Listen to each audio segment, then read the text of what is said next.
tal? Muy buenas noches, maestro. En esta ocasión abarcaré el tema del sistema de tren motriz, basándome en el libro Vehicle Powertrain System o Sistema de Propulsión del Vehículo. En este libro nos menciona que en el corazón del diseño de los vehículos se encuentra el sistema de tren motriz, el cual proporciona la movilidad a nuestro vehículo. En el enfoque sistemático nos hace la mención de que solo tomando una vista del sistema, un diseñador puede lograr objetivos deseados del rendimiento del vehículo. También aquí nos hablan sobre un poco de la historia y nos mencionan varias fechas importantes. Por ejemplo, nos mencionan que en 1997 la SAE publicó un libro informativo sobre la historia del automóvil para celebrar su primer centenario. Cada capítulo de este libro fue escrito por un experto estadounidense y todos los componentes del tren motriz están incluidos en este libro. También nos dice que desde un punto de vista de la ingeniería en innovación, está muy en claro que hubo un auge de diseños innovadores publicados a finales del siglo XIX, pero que su explotación se realizó décadas después, cuando las propiedades materiales y las técnicas de fabricación en masa habían mejorado. Nos dice que existían diseños de ingeniería bastante complejos, como por ejemplo para transmisiones automáticas y transmisiones continuamente variables. Nos menciona sobre los sistemas de propulsión convencionales. Nos dice que estos son los que cuentan con un motor de combustión interna para propulsar las ruedas del vehículo. Nos dice que la población mundial de automóviles y camionetas se estimó en 2009 en alrededor de 900 millones, en una producción de autos nuevos y camionetas alrededor de 61 millones en el mismo año, y más del 99% emplean trenes de potencia convencionales. Después nos habla sobre los motores híbridos. Nos dice que durante finales del siglo XIX y principios del XX había 3 categorías en competencia para la planta motriz, las cuales eran el vapor, la electricidad y la gasolina. La economía del combustible era pobre. En esos tiempos, la caldera del automóvil necesitaba encenderse antes de algún viaje, y tanto el almacenamiento y el uso de agua eran problemas comunes. Los vehículos eléctricos parecían una buena opción, pero el alcance fue la principal problemática, limitado por la energía disponible en el almacenamiento de la energía. Nos dice que la noción de un vehículo híbrido nació en el siglo XIX, y aunque existe una cantidad sustancial de arquitecturas en tren motriz, 3 son de particular interés, y estas son las de vehículos eléctricos enchufables, las de vehículos con extensor de rango y vehículos eléctricos híbridos. Después nos vamos a lo que es el componente del tren motriz. Nos dice que estos están sujetos a incansables esfuerzos para mejorar su rendimiento, tales como la eficiencia, el control de emisiones, el refinamiento, así como rentabilidad en general. Las tendencias más recientes en los componentes del tren motriz han sido el motor, la transmisión, la estructura del vehículo y la operación del sistema.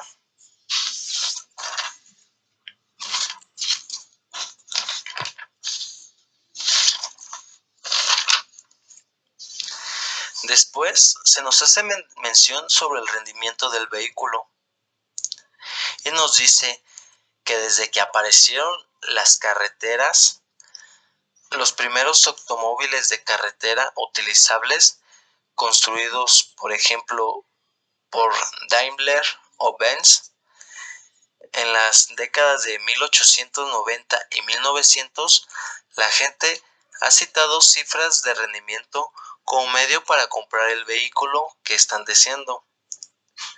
Se trataba normalmente de la velocidad y el alcance máximos. Entonces vinieron otras medidas de rendimiento a medida que se instalaron motores más potentes, como por ejemplo la aceleración, la capacidad de subida o el rendimiento del remolque. En la década de 1970 hubo un cambio masivo en el interés del desempeño del vehículo para enfocarse más en el ahorro del combustible.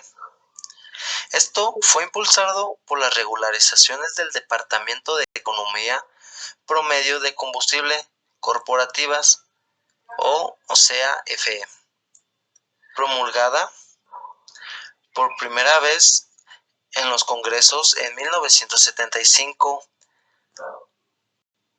destinadas a mejorar el combustible promedio y la economía a raíz de la crisis del petróleo igual en 1975.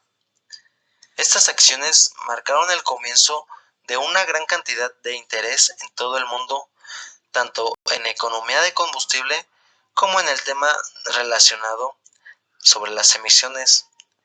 Y los gobiernos se volvieron muy activos y legislaron para la medición y el control de estos dos aspectos del rendimiento del vehículo.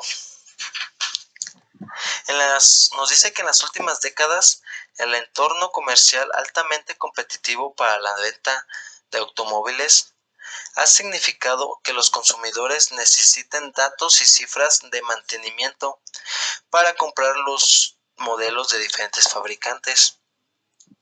El método establecido para cuantificar la economía del combustible de un vehículo es sujetarlo y mantenerlo en un dinamómetro a un ciclo de conducción estándar.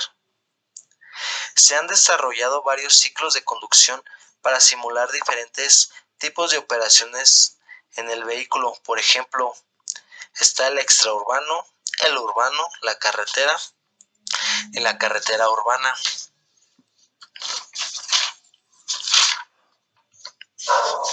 Y aunque este enfoque es aceptado internacionalmente, han surgido diferencias detalladas sustanciales en diferentes partes del mundo. Nos dice que la gama actual de ciclos de conducción estándar ha surgido de los tres grandes mercados automotrices en el mundo, los cuales son Europa, Estados Unidos de América y Asia. Nos mencionan que en la Unión Europea la economía de combustible de los vehículos de pasajeros se prueba comúnmente con dos unidades de ciclos denominados urbanos y extraurbanos. El ciclo de pruebas urbanos o S-15 se introdujo en 1999 y simula un viaje de 4 kilómetros a una velocidad media de 18.7 kilómetros por hora y una velocidad máxima de 50 kilómetros por hora. El ciclo extraurbano o EUDC acumula una mezcla de circulación urbana y vial, dura 400 segundos y con una velocidad media de 26 kilómetros por hora y una velocidad máxima de 120 kilómetros por hora. En los Estados Unidos de América, los procedimientos de prueba son administrados por la Agencia de Protección Ambiental, EPA, y se actualizaron en el 2008 para incluir 5 pruebas separadas que luego se ponderan juntas para dar una cifra de ciudad y carretera que deben ser cotizadas a la información de ventas del automóvil. Nos dice que en Estados Unidos, como en el Reino Unido, la economía de combustible mide por millas por galón. Y aunque estas no son compatibles, ya que el galón estadounidense es de 0.83 de un galón imperial, en Europa y Asia el consumo de combustible es cotizado en unidades de litro por 100 kilómetros. La mayoría de los analistas de vehículos están de acuerdo en que en general los círculos de conducción son menos agresivos que los típicos en el mundo real. Con el aumento de interés en los sistemas híbridos de propulsión en las primeras décadas del 2000, ha habido un enorme enfoque en la promoción de su competencia económica de combustible. En la relación de las emisiones hay dos aspectos. Ambos se conocen comúnmente como tubos de escape. El primer aspecto son las emisiones contaminantes que incluyen monóxido de carbono, hidrocarburos no quemados y dióxidos de nitrógeno. El segundo problema son las emisiones de dióxido de carbono que los vehículos expulsan. Estos han asumido creciente atención durante la primera parte del siglo XXI debido a la preocupación mundial sobre el medio ambiente y forman parte de los cálculos de la huella de carbono que ahora se han incorporado en todos los aspectos de nuestra vida. Ahora nos vamos al comportamiento del conductor. Se nos menciona que al diseñar un vehículo debemos de ser conscientes de las preferencias del conductor como controlador, ya sean como lo sensible, lo controlable, lo receptible, lo estable, lo lineal o lo libre de sacudidas o cambios repentinos. El estudio de las evaluaciones del conductor de control longitudinal del vehículo se denomina capacidad de conducción. Se utiliza en la industria desde 2000 para evaluar la suavidad de los cambios de marcha en nuevos desarrollos de transmisiones, como cajas de cambios de doble embrague y de variación continua. Después, se nos hace mención sobre el papel del modelado. Nos dice que los componentes se pueden combinar juntos como un sistema de tren motriz completo y el modelo resultante debe proporcionar una herramienta importante para distribuir el diseño de los vehículos. En los cálculos de rendimiento del vehículo durante un ciclo de conducción específico hay dos fundamentalmente diferentes enfoques. La simulación común se denomina cálculo de orientación hacia atrás, y esto significa que en cada punto de velocidad versus perfil de distancia se conocen los valores actuales de velocidad y la aceleración del vehículo. El otro enfoque se denomina mirando hacia adelante. Esto requiere un modelado de control, además de un modelado de vehículo. Es necesario para desarrollar sistemas de control del tren motriz.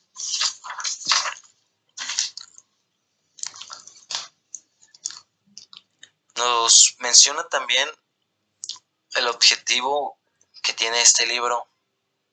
Este libro tiene como objetivo proporcionar una descripción general completa e integrada del análisis de diseño de sistemas de propulsión de vehículos. Esto vendría siendo lo que es el primer capítulo de nuestro libro. Después nos vamos hasta el cuarto capítulo, más específicos en el punto 4.2, donde se menciona la necesidad de una caja de cambios. Nos dice que la función de una caja de cambios es proporcionar diferentes relaciones de amplificación del par motor a las ruedas cuando sea necesario en diferentes condiciones de conducción.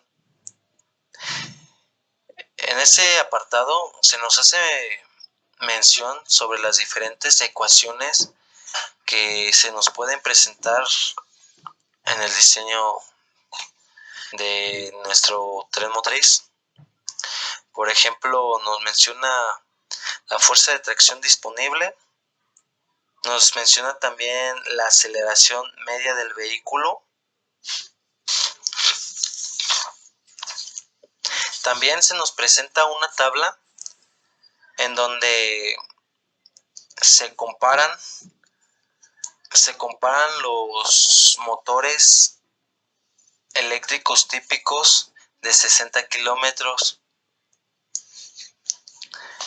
y nos dicen que los valores de transmisión general pueden generar la correlación requerida para esa fuente de par de eficiencia. Ya por último, nos vamos a lo que es el apartado 4.6.1, en donde se nos habla sobre los carros automáticos convencionales. Aquí nos dice que en una transmisión automática convencional el embrague se reemplaza por un acoplamiento de fluido o por un convertidor de par para eliminar la acción de enganche y desenganche durante el cambio de marcha. Nos dice que los engranes planetarios se utilizan para realizar cambios de relación de transmisión. También nos explican que un acoplamiento planetario aumenta el número de relaciones, pero desafortunadamente no todas son útiles. La razón es que la relación de transmisión general desde la entrada hasta la salida dependerá de todos los engranes que estén conectados. En este mismo apartado se nos habla sobre lo que es el convertidor de par y más específicamente nos explica su funcionamiento. Nos explica que al principio del funcionamiento de un acoplamiento de fluido es la transferencia de impulso de un fluido de trabajo o aceite a una turbina. Un impulsor con varias paletas se fija al cigüeñal cuando el motor gira. El fluido de trabajo se acelera moviéndose del radio bajo al radio más alto de largo de las paletas. En la salida de la paleta, el fluido, con un gran impulso, golpea la paleta de una turbina que está unida al eje de la caja de entrada de los cambios. El impulso se transfiere a la turbina mientras el fluido vuelve a la baja con baja velocidad y sale de la turbina. El fluido de trabajo vuelve a entrar a la turbina y el impulsor y el ciclo comienza de nuevo. Cuando la entrada de eje de la transmisión no gira mientras el motor esté girando, el fluido está bajo tensión, pero no hay conexión mecánica entre el motor y la caja de cambios. Este desacoplamiento en la caja del motor está en marcha se aplica en un par del acoplamiento de fluido del vehículo tiende a moverse siendo una marcha fluencia. Por último, nos vamos a lo que es el control. Aquí en este apartado nos dice que la fijación del miembro externo de un engranaje epicicloidal se relaciona mediante un freno de banda. Nos dice que en una transmisión automática con varios juegos de marchas se necesitan varios frenos de banda. En una transmisión automática convencional, Las conexiones de los engranes son fijas y las relaciones de transmisión se obtienen solo activando diferentes embragues y frenos que fijan y liberan algunos componentes de la transmisión. Para el cambio de un control del sistema, debe utilizar la información de conducción disponible durante el movimiento del vehículo para realizar una clasificación sobre el cambio de la marcha. Los dos datos básicos que se requieren en la velocidad del motor de carga. Cuando la velocidad del motor es baja, se facilita un cambio descendente, y cuando es demasiado alta, se requiere un demasiado ascendente. Y bueno, pues básicamente esto es lo que se nos menciona en este libro referente al tren motriz, y más referente aún a la unidad 1. Por mi parte, he llegado realmente a la conclusión de que